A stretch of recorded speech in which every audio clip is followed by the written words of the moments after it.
I'm Dinesh Gandhi. I'll be talking about radical or disruptive innovations today. Just to give an introduction about myself, I'm an IT professional with over 12 years of experience in consulting and implementation, mainly in the banking, financial, and insurance services industry. Currently, I'm working for Deloitte as a manager in the consulting division. So I'll just talk a little bit about what is disruptive innovation. This is actually a term that was coined by the Harvard professor Clayton Christensen. He did a research on the disk drive industry and also has written a book called The Innovator's Dilemma, which was published in 1997. In that, he explains the phenomenon by which an innovation transforms an existing market or sector by introducing simplicity, convenience, accessibility, and affordability. Whereas the other areas which it doesn't focus is complication and high cost, which usually are a part of the incremental innovation. So initially, a disruptive innovation is formed in a niche market that many consider as unattractive or inconsequential. But eventually, the new product is either accepted or completely redefines the industry. So it's important to remember that this is a positive force, it's not a negative or a threat.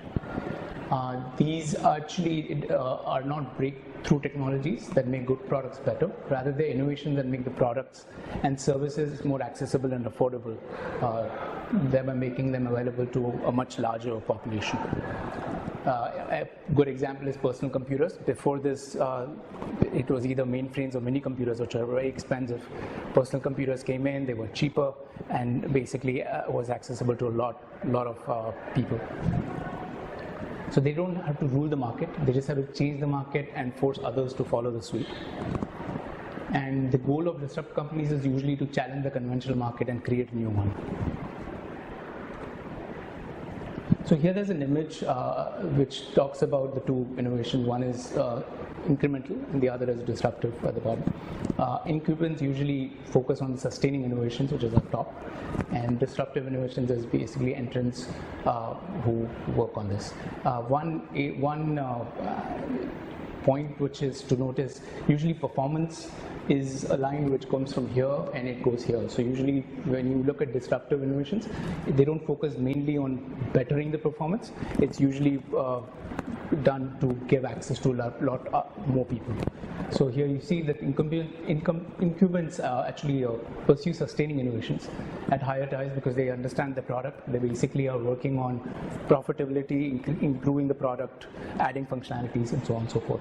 By doing so, what they do is they open the door to disruptive innovations at the bottom of the market, which focus on simpler products, smaller markets, lower margins, and basically it allows a niche set of customers to access a product or service that was not previously accessible to them.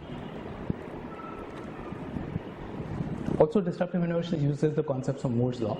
So Moore's law is basically a theory that says advances in technology are exponential, and they make devices more powerful every 2 years and half as expensive. So if you see computers, devices are becoming more powerful, they're becoming more accessible, and they are able to fuel further innovation. One example is internet, which has overhauled entire industries and continues to disrupt markets, both old and new.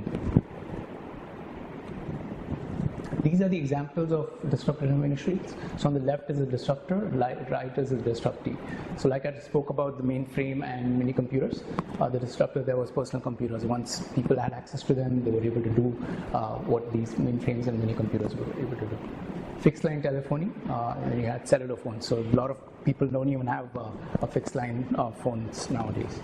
4-year colleges versus community colleges and massive online courses. Full service department stores versus discount retailers, internet sites. Traditional doctor's offices versus retail medical clinics. So this is like places like Big Bazaar having a retail medical clinic with a physician and also giving access to medicines. Full service traditional airlines versus low cost. So here now I'll talk a little bit about different areas where disruptions have happened. This is examples in the US, also mainly in the US, but which you can correlate to. First one is the one where it was Canon versus Kodak. So Canon actually took a risk and actually went in and provided digital cameras. Kodak was slow to implement on it. Basically, they had to declare bankruptcy and also mainly focus out of the consumer business, and now they're just primarily into B2B business. And we've actually seen how digital cameras have revolutionized taking pictures very easily. We don't have to actually go and develop on a film.